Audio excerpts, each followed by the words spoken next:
सखी सहेली। सभी सखियों सहेलियों को मंजू द्विवेदी और बुआ का नमस्कार।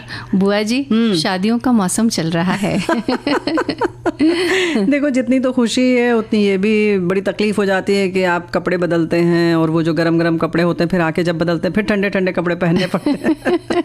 और जो गहने होते हैं वो भी बड़े ठंडे ठंडे होते हैं। हाँ, लेकिन फिर भी शादियों के मौसम में जो भारी भरकम कपड़े पहने जाते हैं उसके लिए जो ये सर्दी का मौसम है बहुत मुफीद है कि अच्छा लगता है। जी हाँ, बिल्कुल मुफीद है। लेकिन नव वधू का स्वागत कैसे किया जाए और वो मुफीद हो, वो हर मौसम के लिए मुफीद हो, वो अलग ही बात है। जी हाँ, बिल्कुल। वैसे हमारे साथियों ने जो है ना बहुत सारे अपने घर के रस्म रिवाज लिखे हैं। हम लोग आज थोड़े से वो बातें भी करेंगे लेकिन साथ में व्यवहार की बातें करेंगे कि कैसे हम स्वागत करें, कैसा हम अपना व्यवहार और बर्ताव रखें उनके साथ। बिल्कुल, व्यवहार से किस तरह से स्वागत किया जाए, वो भी खुश आप भी खुश। इसके अलावा बुआ जी, जब शादियों की बात आती है बहुत सारा काम होता है घर में। लोगों की तो छोटी छोटी बात पर नींद उड़ जाती है। तैयारी में ज्यादा पहले उड़ती है। अगर कहीं बिटिया की शादी हुई तब तो फिर क्या बात है, पूछो मत। अंत तक पूरा ही नहीं होता है। वैसे तो अब लड़कों की शादी में भी पूरा नहीं होता है, कुछ कुछ रह ही जाता है। अब वो मैचिंग वाला कान का झुमका लाना है, चिमटी लाना है, अरे वो उसका दुपट्टा रह गया, वो गया था पिको के लिए, ऐसे कुछ रह जाता है। ऐसा बहुत सारे काम होता है। तो थोड़ा बहुत भी रह जाए या नहीं भी रहे तो भी चिंता के मारे भी नींद उड़ जाती है। तो ये भी एक गंभीर बात है, ये भी नहीं उड़नी चाहिए। और अगर जैसे शादी ब्याह में अगर थोड़ी सी कोई कमी रह जाए तो ऐसा भी हमें शक नहीं करना चाहिए कि इन्होंने जानबूझकर हमारे स्वागत में कुछ कमी रखी है। देखो, ऐसा है कि तुम जो बताए जा रही हो ना पूरी बातें, उसमें हम तो ये बताना भूल गए कि क्या आपको नींद नहीं आती है। वो शादी विवाह हो या वैसे ही कोई दिक्कत हो, नींद उड़ सकती है। आपकी परीक्षा हो या आपको ट्रेन पकड़नी हो या कोई काम अधूरा रह गया हो या किसी की बात आपको बुरी लग गई हो या आपने किसी को बुरा कह दिया हो जी, तो नींद उड़ सकती है। लेकिन इसके लिए क्या क्या किया जा सकता है और कैसे कैसे नींद उड़ती है, इस पे बात करेंगे। और शक वाली जो तुमने बात कही है ना, अरे भाई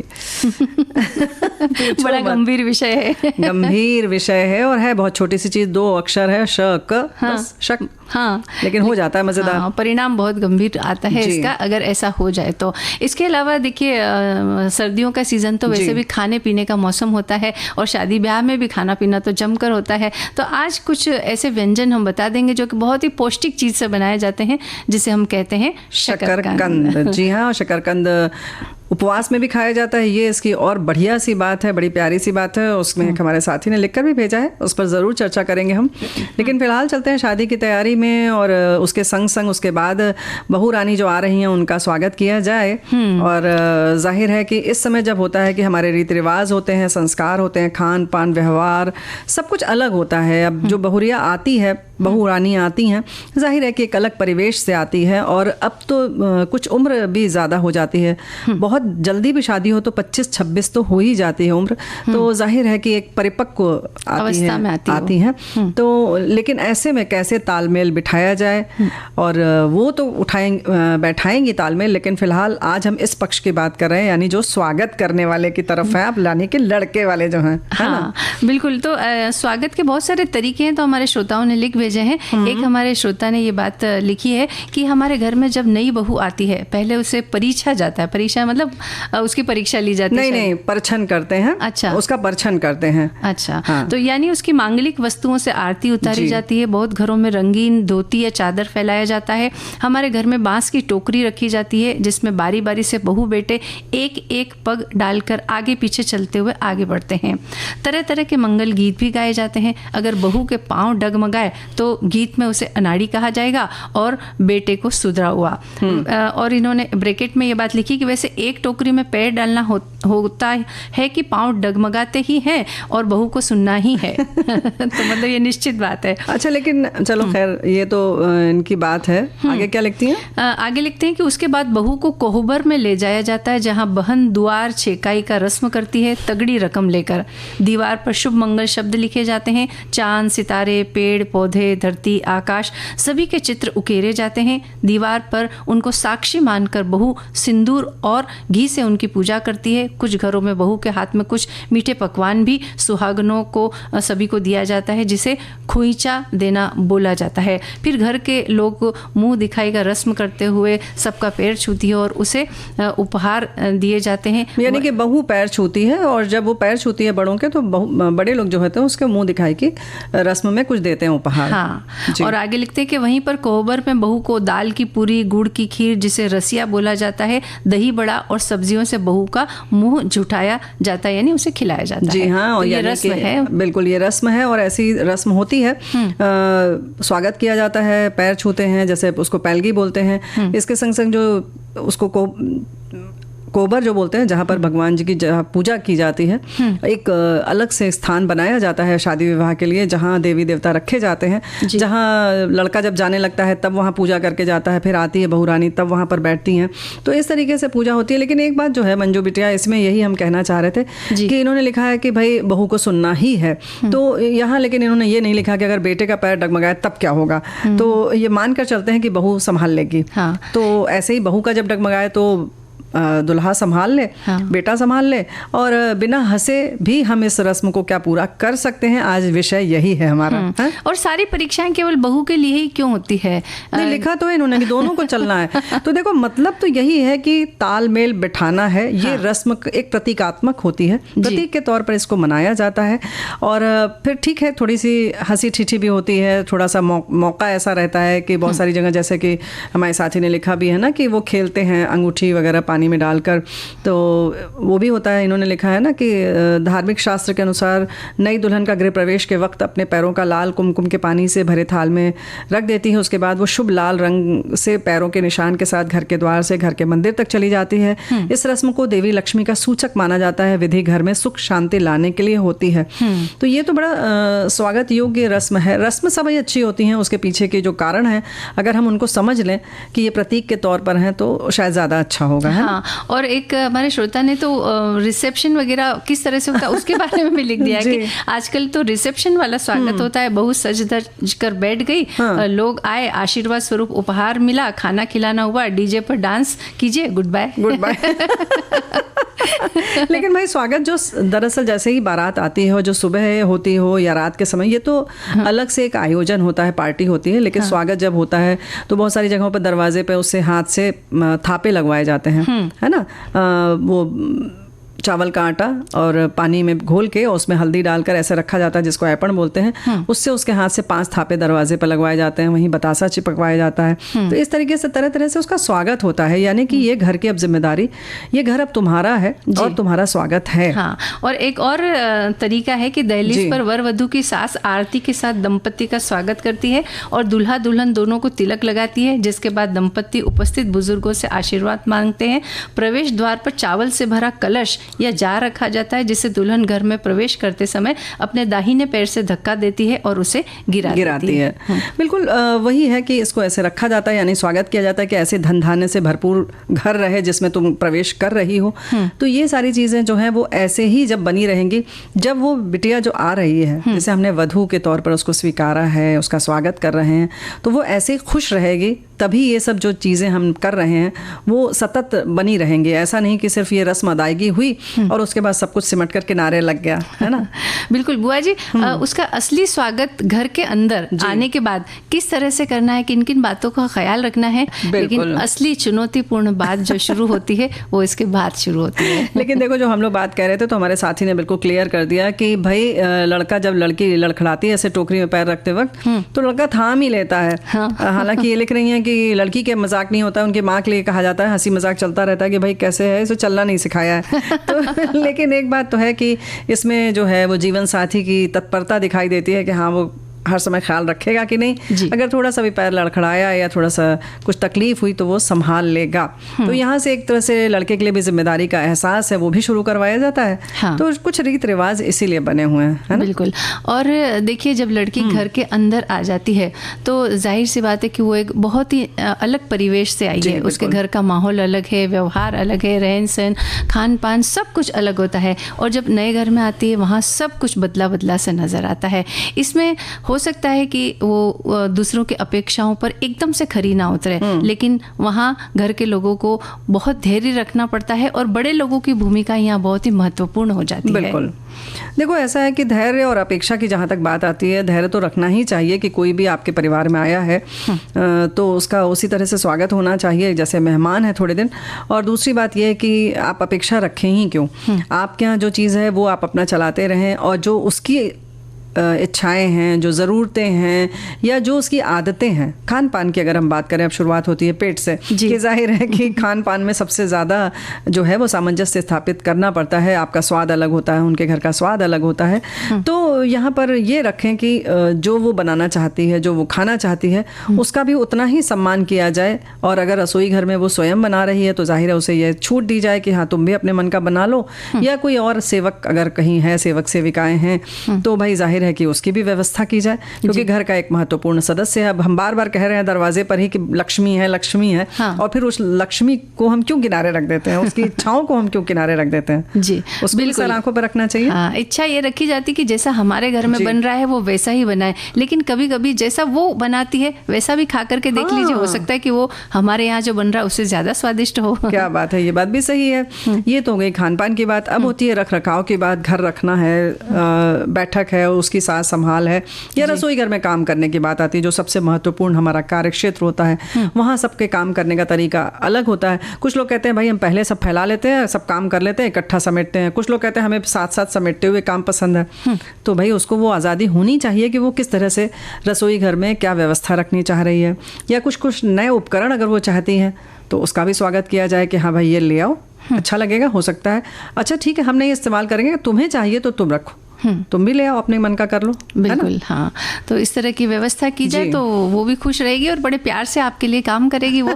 और इसके अलावा जब वो नई नई शादी करके आती है तो मायके वालों से उसका जुड़ाव इतना जल्दी तो छूट नहीं जाएगा, रहेगा ही वो तो हमेशा के लिए। लेकिन जब वो अपने माता पिता की बात करती है, अपने भाई की बात करती है, अपने घर की बात करती है, तो कई बार घर के लोग नाराज हो जाते हैं। जब देखो जब अपने मायके की ही बात करती है, तो इस तरह से एकदम आप ये अपेक्षा ना रखें कि वो सबको भूल जाएगी और उन्हें बिल्कुल याद नहीं करेगी या फ़ोन पर बात नहीं करेगी। तो ये अपेक्षा रखना ये भी थोड़ा सा गलत हो जाता है। बिल्कुल भी नहीं रखना चाहिए, बिल्कुल क्यों भूल जाएंगे। और आपको बल्कि हालचाल पूछना चाहिए कि बेटा क्या बात है, तुम्हारी मम्मी ठीक है, पापा ठीक है, भाई क्या कर रहे हैं, क्या नहीं कर रहे हैं, बहन क्या कर रही है।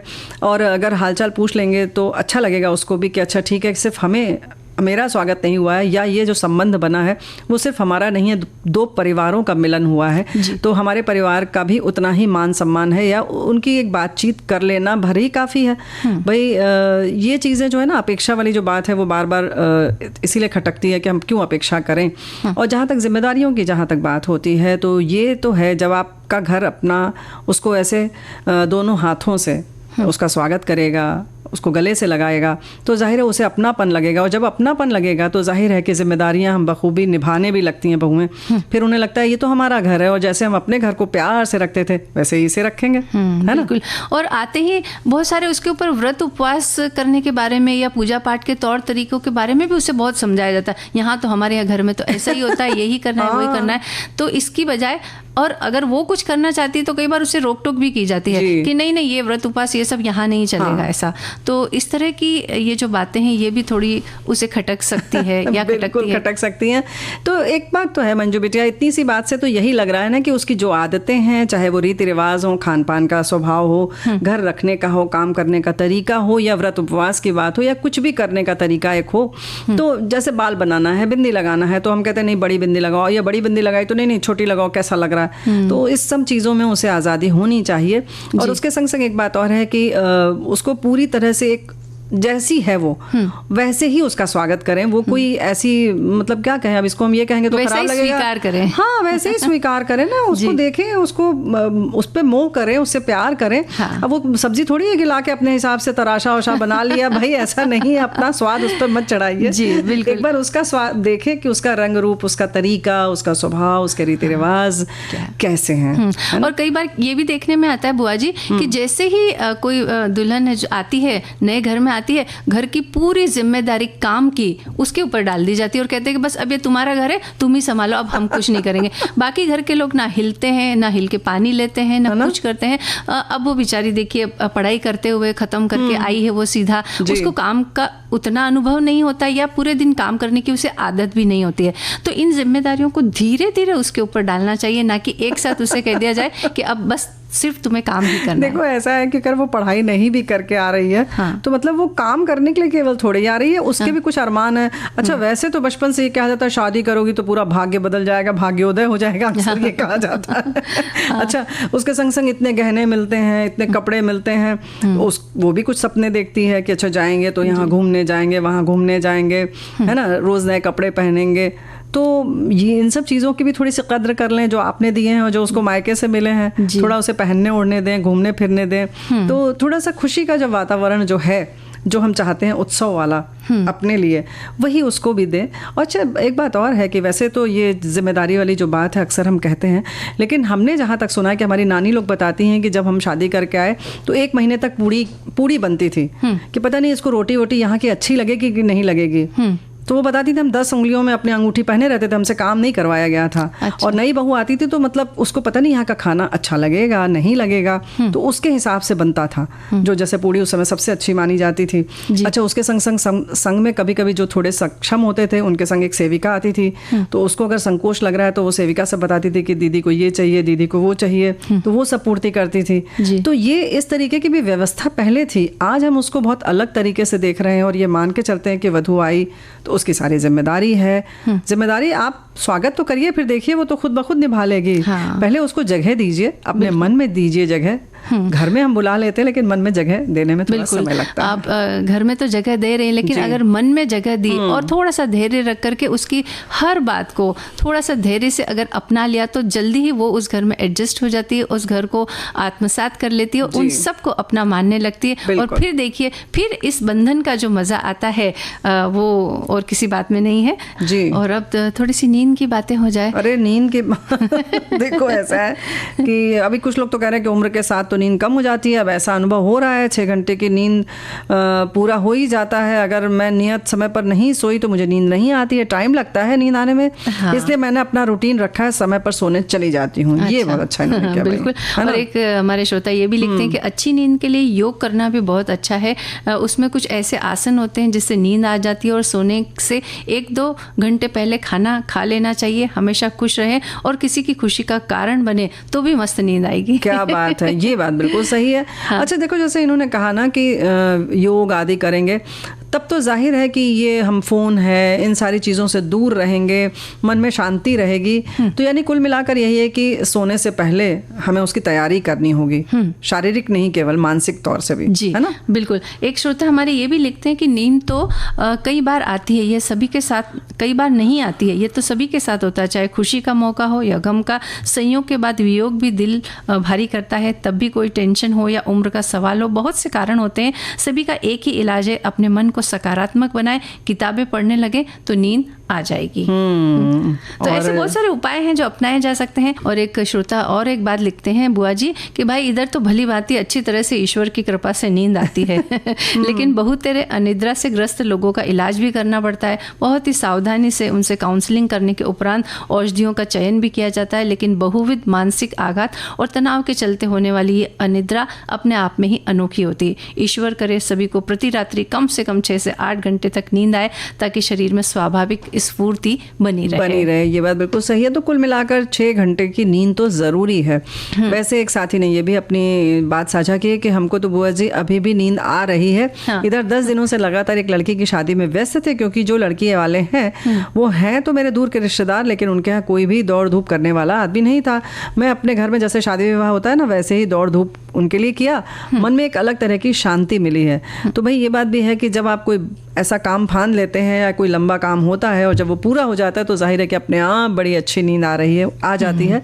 लेकिन जो नियमित हम रोज सोने की बात कर रहे हैं रात में, उस नींद के लिए कैसे क्या किया जाए और आमतौर पर जो खलल होता है वो क्यों होता है, उसकी चर्चा करते हैं। नींद को बहुत हल्के में ले लिया जाता है बुआ जी, लेकिन अगर 6 से 8 घंटे की अच्छी नींद अगर हम नहीं लेते तो क्या क्या समस्याएं खड़ी हो सकती है। अगर इसके बारे में हम चर्चा करेंगे तो हम थोड़े से गंभीर हो सकते हैं कि भाई बातें क्या है। देखिए, एक तो चिड़चिड़ापन आ जाता है, तनाव हो जाता है, डायबिटीज़ हो सकता है, हाइपरटेंशन, याददाश्त में कमी हो सकती है, काम में जो हम ध्यान लगाना चाहिए वो ध्यान उचटता है, रिश्तों में उसकी वजह से तनाव हो जाते हैं, और दिल की बीमारी भी हो सकती है अगर आपको नींद नहीं आती है तो। और इसकी वजह यही है कि सोने के समय पर मोबाइल जो हम देखते हैं, टीवी देखते हैं, या गैर ज़रूरी काम में हम व्यस्त हो जाते हैं, या जो नींद जो आती है जिस समय है तो वो हम टाल जाते हैं कभी कभी। तो उसका जो हम तिरस्कार एक तरह से कहना चाहिए जो करते हैं ना, तो फिर वो भी कहती है कि ठीक है जाओ, हमने तुम्हें भी छोड़ दिया। और जब वो छोड़ देती है तो बहुत मुश्किल हो जाता है। घूमो घर में ढूंढो कि क्या काम करें। और फिर ऐसे समय आप कोई ऐसा काम नहीं कर सकते जिसमें आवाज़ हो, तो आपको ऐसे काम करना पड़ता है। और हमें ये भी समझना होगा बुआ जी कि जब हम सोते हैं तो सोने के दौरान, यानी रात का जो सोना होता है उसके सोने की हम बात कर रहे हैं, उस समय कुछ ऐसे हार्मोन स्रावित होते हैं जो हमारे शरीर की अनेक प्रक्रियाओं को करने के लिए जिम्मेदार होते हैं। तो अगर हम रात की सही नींद नहीं लेते हैं या 6 से 8 घंटे की नींद नहीं लेते हैं तो उस दौरान वो सारी प्रक्रियाएं रुक जाती है, और फिर वो बाद में कभी न कभी कोई बीमारी का रूप धारण करके, जिन बीमारियों को हमने जिक्र किया पहले, उनमें से कोई भी बीमारी बन करके वो बाहर आ सकती है। इसके लिए नींद का आना और अच्छी नींद का आना ये अति बहुत ज़रूरी है शरीर को सुचारू रूप से चलने के लिए। बहुत सारे जो हमारे पैनक्रियाज वगैरह जो हैं, उनकी जो गति है, उनकी जो क्रिया है, जो प्रक्रिया है, वो पूरी रात में ही होती है। तो अक्सर आपने देखा होगा कि जब आप जगते हैं तो आपको उल्टी सी होने लगती है। तो वो पाचन क्रिया भी जो है वो सिर्फ रात के समय ही होती है। जब आप उसे आराम देंगे तभी वो संभव हो पाता है। तो समय पर नहीं सोने से और सही घंटों तक नहीं सोने की वजह से सोने जागने का जो एक रिदम है वो बिगड़ता है। तो हम बार बार कहते हैं ना कि हर चीज़ रिदम में रहती है, और इस रिदम को कायम रखना बड़ा ज़रूरी है। और इस रिदम को कहते हैं सर्केडियन रिदम। और इस रिदम के बिगड़ने से, इससे मिलने वाले फ़ायदों से जो है हम वंचित रह जाते हैं। हार्मोन्स जाहिर है कि जब स्रावित नहीं होंगे तो जो भी क्रियाएं हैं वो जाहिर है कि ठीक से हो नहीं पाएंगी। तो जो आपने पहले तुमने बताया ना कि भाई चिड़चिड़ापन है, सिर दर्द है, फिर उसके संग संग जुड़ी हुई और बड़ी बड़ी जो समस्याएं हैं वो विकराल रूप ले लेती हैं। बिल्कुल। और जब ये इस तरह का चिड़चिड़ापन और सिर दर्द होता है तो इसका असर हमारे रिश्तों पर पड़ता है। किसी ने कोई सीधी सादी बात कही, हम उसके ऊपर चिढ़ जाते हैं और झगड़े की नौबत आ जाती है। और जब चूंकि रात को जब हम नहीं सोते हैं, दिन के समय नींद आती है, दिन में आप ऑफिस जाते हैं, मीटिंग होती है, या आप ड्राइव कर रहे होते हैं, उस समय अगर नींद की झपकी आ गई तो ये आपकी जान पर भी आ सकती है। तो इस बात को हल्के में नहीं लेना चाहिए, और वो सारे उपाय हमें करने चाहिए जिससे कि एक अच्छी और सुखद नींद हम ले सकें। और सोने के कुछ समय पहले तक मोबाइल को छोड़ दीजिए। उस पर देखने से आपको कोई फायदा नहीं होगा, बल्कि नींद में आपके और भी खलल पड़ेगा। तो हमारे साथी वही लिख रहे हैं कि इसका जो कारण है तनाव, थकावट हो सकती है। इसके कुछ और भी कारण हैं। हर रोज़ सोने के समय में बदलाव हो जाता है तो दिक्कत होती है। दोपहर में सो लें या झपकी ले लें तो भी होती है। सोते वक्त ज़्यादा शोर हो या कमरे में अधिक लाइट हो, व्यायाम न करना, सोते वक्त मोबाइल या टीवी जैसे उपकरणों का प्रयोग करना और धूम्रपान करना, ये कारण हमारे एक साथी ने लिखकर भेजा। वैसे एक हमारे साथी ने ये भी लिखा है कि भाई हम तो दिन में झपकी भी लेते हो, हमें रात में भी नींद अच्छी आती है। और इन्होंने कहा है कि सखी की सहेली के पहले हमने झपकी ले ली। हाँ, इसको भी एक परम सुख माना गया है बुआ जी कि अगर आप अच्छी नींद लेते हैं ना तो एक परम सुख की प्राप्ति होती है। बुआ जी देखिए, एक हमारे साथी क्या लिख रहे हैं कि मैं तो अच्छी नींद लेने के लिए रजाई ओढ़कर विविध भारती पर अच्छे अच्छे गाने सुनते हुए कब नींद के आगोश में चला जाता हूँ कुछ पता ही नहीं चलता। वैसे भी संगीत में एक अलग ही नशा होता है। अच्छी नींद लेने के लिए सबके अपने अपने अनुभव हो सकते हैं। क्या बात है।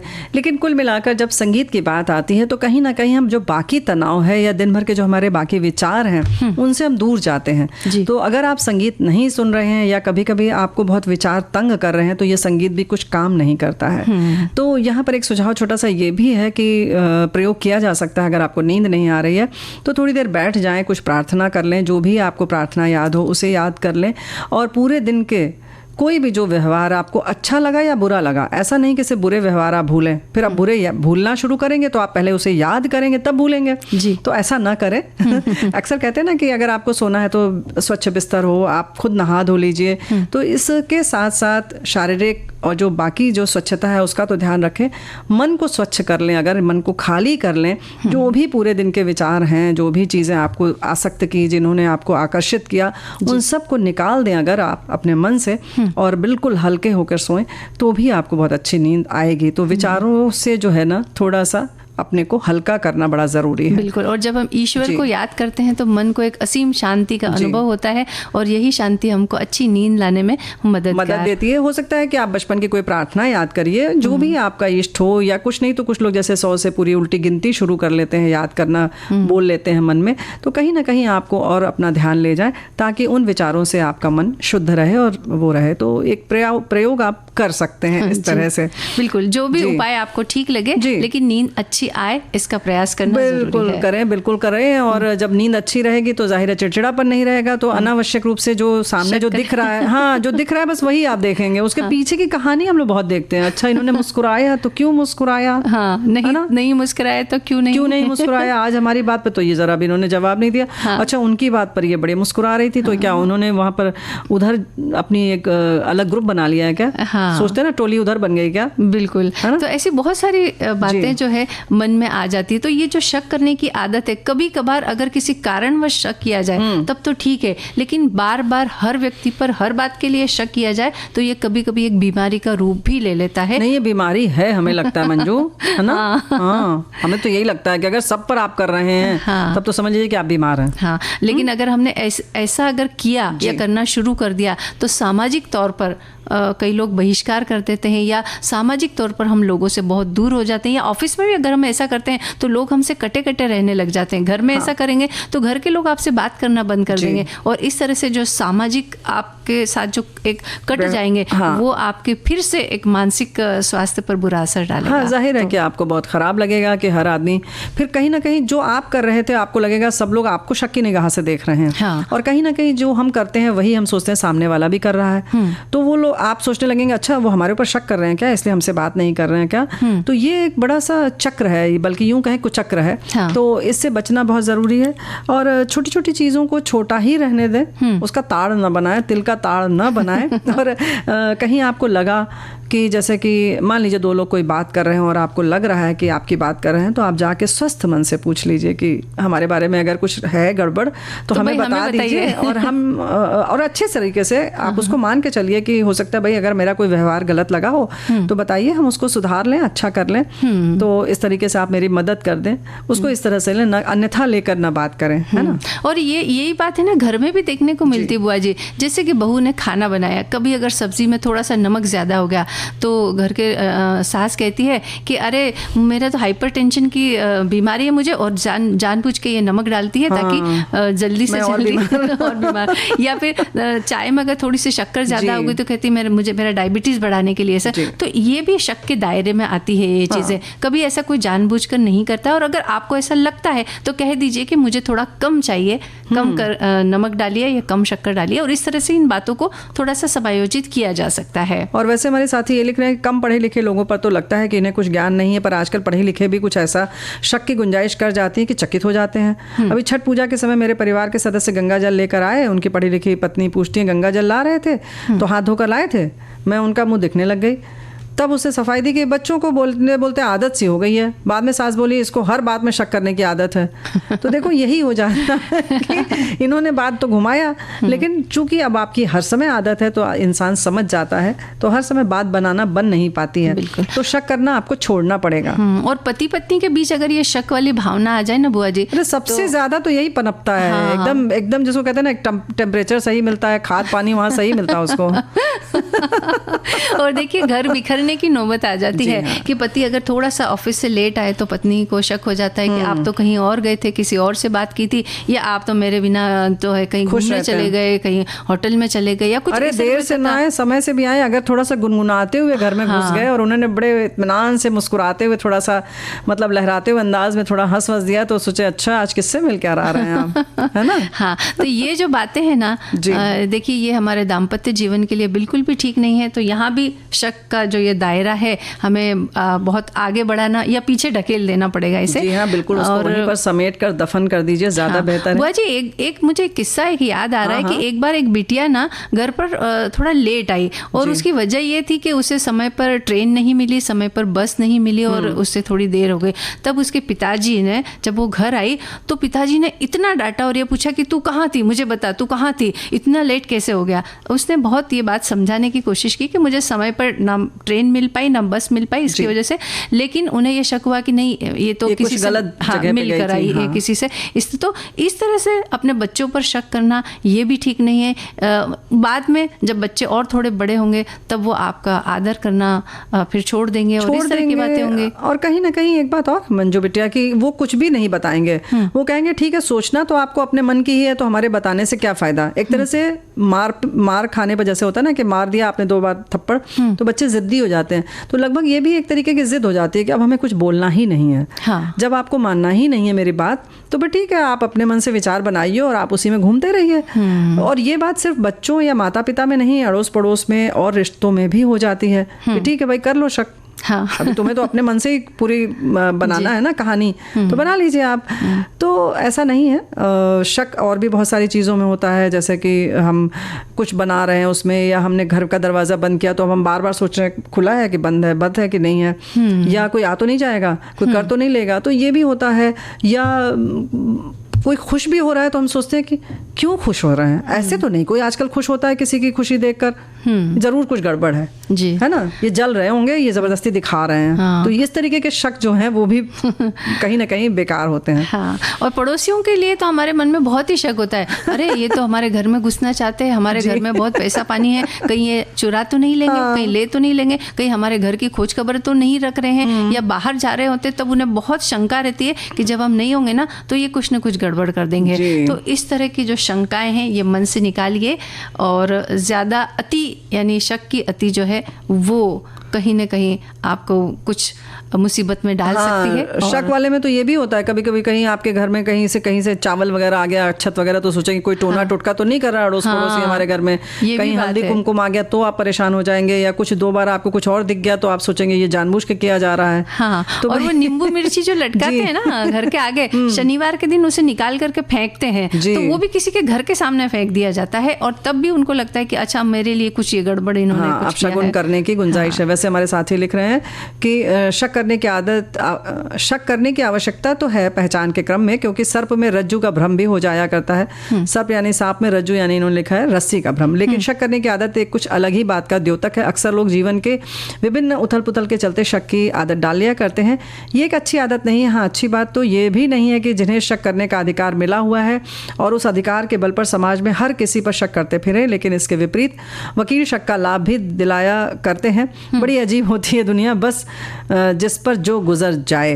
तो लेकिन फिर भी शक नहीं करना चाहिए। तहकीकात अलग चीज़ है और शक करना अलग चीज़ है। जी बुआ जी, अब थोड़ी पेट पूजा हो जाए। हाँ बिल्कुल, भाई बताओ क्या बता रहे हो। देखिए, शकरकंद जो है ये एक ऐसी सब्जी कह सकते हैं इसे कि बहुत पौष्टिक होती है, बहुत सारे इसके अंदर गुण होते हैं, और इसीलिए उपवास में भी हम इसका उपयोग करते हैं। तो इससे अगर कुछ व्यंजन बना लिए जाए, स्वादिष्ट व्यंजन, तो खाने में मज़ा आएगा। और वैसे अगर जब उपवास या व्रत नहीं हो तब भी खाए जा सकते हैं। तो शकरकंद के रोल किस तरह से बनाए जाए ये आज हम बताते हैं। तो सबसे पहले ऊपरी परत के लिए हमें क्या लेना है, मैदा लेना है 1 प्याला, मकई का आटा 1 प्याला लेना है, नमक 1 छोटा चम्मच, ऑरिगेनो हर्ब लेनी है आधा छोटा चम्मच, शकरकंद को उबाल कर मसला हुआ जो है वो आधा प्याला हमें लेना है, मक्खन या फिर तेल लेना है। और भरावन के लिए जो सामग्री चाहिए वो है लंबी कटी हुई गाजर 2 बड़े चम्मच, पत्ता गोभी 4 बड़े चम्मच, शकरकंद के छोटे टुकड़े कटी हुई और हल्की उबली हुई चाहिए हमें, ये 1 प्याला चाहिए। पनीर कद्दूकस किया हुआ आधा प्याला लें, नमक और काली मिर्च स्वाद के हिसाब से ले, और tomato ketchup, chilli sauce, chaat masala और हरा धनिया। ये सामग्री की बात हो गई। अब इसकी जो विधि है वो बताते हैं कैसे बनाना है। कि ऊपरी परत की जो सारी सामग्री है उसे मिला करके नरम नरम इसको गूँथ लेना है। और यदि शकरकंद का पेस्ट अगर लगता है कि कम है, और मतलब यानी कि नरम नहीं हुआ है वो आटा, तो थोड़ा सा और हमें मिला लेना है उसमें, और इसे आधा घंटा ढककर इसे रख दें। अब दोबारा मलकर पतली पतली रोटियां तवे पर हल्की सी सेक ले, सिर्फ एक बार इधर और एक बार इधर हल्का उसे सेकना है। उसके बाद भरावन तैयार करने के लिए कढ़ाई में थोड़ा सा मक्खन डालकर पिघलाए, इसमें गाजर, पत्ता गोभी, शकरकंद डालकर तेज आंच पर 2 से 3 मिनट के लिए जल्दी जल्दी इसको चलाते रहें। अब इसे आंच से उतारकर शेष सामग्री इसमें मिला दें। भरावन को तैयार रोटियों पर रखकर उसका रोल कर ले और ऊपर से मक्खन चुपड़ें और ओवन में इसे 180 डिग्री सेंटीग्रेड पर 5 से 7 मिनट के लिए बेक करें, निकाल लें और फिर काट कर इसको सर्व करें तो ये खाने में बड़े स्वादिष्ट होंगे। अगर आपके पास ओवन नहीं है तो इसे आप जो है तवे पर सेक भी सकते हैं, घी इधर वगैरह लगाकर, घी या तेल आप जो भी प्रयोग में लाते हो उसे आप कर सकते हैं। वैसे हमारे साथी ये भी लिख रहे हैं कि भाई कंदे का हलवा है, शकरकंद का हलवा है, भरता है, सभी चीज़ बनाई जाती है और इसे व्रत में भी खाते हैं। हमारे साथी ने इसका वो भेजा है रबड़ी बनाने की विधि, तो वही लिख रही हैं कि इसको उबाल कर और इसको मैश कर लें और उससे पहले जो है दूध को उबलने के लिए चढ़ा दें। थोड़ा थोड़ा गाढ़ा होने लगे तो इसमें जो मैश किया हुआ शकरकंद है उसको मिलाते रहें धीरे धीरे और चलाते रहें उसको, ठीक है। और उसको जब चलाते रहेंगे तो धीरे धीरे करके ये जो दूध है और गाढ़ा होता जाएगा और जाहिर है कि शकरकंद चूंकि मीठा होता है तो दूध में मिठास भी बढ़ती रहेगी। और जब खूब अच्छे से हो जाए तो उसके पहले ही आप करीब आधा कप या चौथाई कप दूध लेकर उसमें आप केसर जो है वो भिगो लीजिए और उसको भी उसमें पीस लें, अच्छे से उसमें मैश कर लीजिए। थोड़ा सा 10 मिनट जब भीगा रहेगा तो अच्छे से केसर की जो पत्ती है वो मिल जाएगी उसमें। फिर उसके बाद जब ये खूब गाढ़ा हो जाएगा तो उसमें अगर आपको ज़्यादा थोड़ा सा मीठा चाहिए तब तो आप शक्कर मिलाइए, नहीं तो अगर शकरकंद मीठा है तो अक्सर इसमें स्वाद में फ़र्क होता है। तेज़ मीठा है तो आपको शकरकंद में मीठा मिलाने की ज़रूरत नहीं है और खूब अच्छे से चलाते रहें। उसके बाद जब ठंडा हो जाए तो उसमें आप ड्राई फ्रूट्स डाल दें और उसके संग संग केसर डाल दीजिए, इलायची डाल दीजिए। ठंडा खाना है तो फ्रिज में रख के खाइए, नहीं तो थोड़ा सा गुनगुना करके खाइए आजकल के मौसम के हिसाब से। और शकरकंद का बुआ जी सूप भी बनाया जा सकता है, उसकी खीर भी बनाई जा सकती है, उसको सलाद के रूप में भी उपयोग किया जा सकता है। तो उपयोग कई है। और एक हमारे श्रोता की ये बात कि कंदमूल, शकरकंद जिसे गुजराती में सकरिया और रतालू भी बोला जाता है, वो नाम सुनकर ही मुंह में पानी आ जाता है। इससे बनी सब्जी हो या हलवा खाने में बड़ा मज़ा आता है। बचपन में हमारे चाचा जी खेत में जाया करते थे, ज़मीन से उखाड़ कर धोकर मिट्टी साफ कर भट्टा में सेक कर खाया करते थे। बड़ा स्वादिष्ट और मीठा लगता था, वो भी बिना शक्कर के। तो बिल्कुल वही है कि इसको आप भून लीजिए, चाहे तो सीधे अंगीठी पर या बेक कर लीजिए और सीधे चटनी लगाकर भी आप खाएंगे तो आपको मज़ा आएगा। बुआ जी देखिए रतालू के साथ में भी शकरकंद के साथ में भी यही बात है कि इसी तरह से उससे हमने मिलना जुलना है कि वो एक हो जाए और बिल्कुल उसका आनंद लीजिए। और इसी के साथ घड़ी तरफ घड़ी की तरफ भी नजर दौड़ाइए। हाँ, घड़ी ने इशारा कर दिया कि कार्यक्रम को यही विराम देना होगा। इजाजत दीजिए आप सभी को। मंजू द्विवेदी और बुआ का नमस्कार।